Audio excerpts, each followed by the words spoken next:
Hi everyone. Today I want to address one of the most persistent and false rumors about George Lucas that is still spread among Star Wars discourse on the internet. That is, that George Lucas hates Disney Star Wars, doesn't like anything they did, and he regrets selling the company to Disney. This is not true, but we have to look at where it comes from first. Now, back in 2015 when The Force Awakens was being released, George gave interviews such as the Charlie Rose interview that you see all over YouTube, where he was disappointed in The Force Awakens. He felt it was retro and that Disney was just repeating what he had done before, that they were just remaking his movie. And in a way, his criticisms are legitimate. Some people do see The Force Awakens as a remake of A New Hope. Now, George did do outlines for the sequels, and Episode 7 was pretty well planned out. Disney, contrary to what people believe, didn't exactly throw these out, but J.J. Abrams did not use them when he made his version of The Force Awakens. Now, elements from his Episode 7 did survive, and that's a video for a different time. However, George was mostly upset about The Force Awakens. As you'll see, as Disney Star Wars movies started coming out, George was more supportive of them. He hung out on the sets of them, and as you'll see in a moment, he actually helped direct a scene in one of them.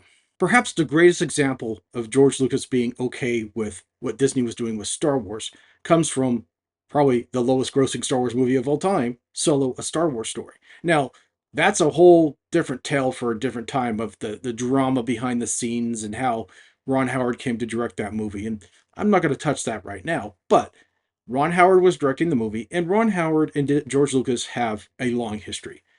As you probably know, Ron Howard was in George Lucas's American Graffiti, and the two have been friends for decades.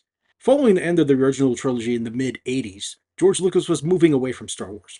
He developed a fantasy story called Willow, and he got his friend Ron Howard to direct it. Later, when George Lucas started developing the prequels, he actually offered Ron Howard The Phantom Menace to direct. Now, at the time, Ron Howard thought that was way above him, it was too complex, and he turned it down. But like I said, the two have been friends for decades. So, when Ron Howard was directing Solo, A Star Wars Story, George, of course, came to see his friend on the set, and he hung out for the day. During the filming of the scene where Han and Kira are in the Falcon's closet, and they're having this conversation, Kira hands him one of Lando's capes. Han was originally just going to hang it up. George was on the set, and he said, no, Han wouldn't do that. He would just toss it away. And he actually went over and demonstrated how Han would toss it away. He basically directed that scene in Solo, the Star Wars Story. Ron Howard liked it so much, he kept it in the movie. And how could he not? It was a scene directed by George Lucas in a Star Wars movie, showing that George still cared for Star Wars and the characters he created, especially Han Solo. Now, moving on to Rogue One, a movie that literally touches George Lucas's Star Wars. Uh, he famously called Gareth Edwards after the movie came out, and he told him how much he liked it. Gareth Edwards said he could die happy because George loved it. And then he called Tony Gilroy, who did Andor. He talked to Tony Gilroy for 45 minutes, and Tony said he really loved the movie. So that's Solo and Rogue One. George loved both of those.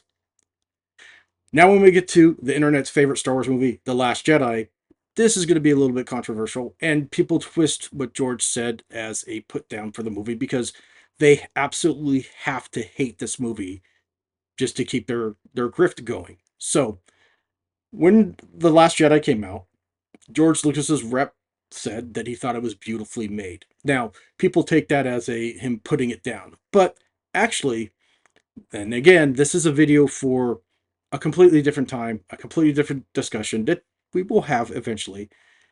A lot of what was in George Lucas's original Episode 7, his outlines, and a lot of the work that was done for that in terms of concept work went into The Last Jedi. Specifically, the whole part about Rey finding Luke as a hermit, that was part of George's Episode 7. He would like The Last Jedi because it moved Star Wars forward. It took risks. It's what he would have done. Now, the whole thing with George Lucas and the whole thing he's always done with Star Wars is that it moved things forward. It always moved the story forward, moved filmmaking forward, technology, storytelling, everything advanced.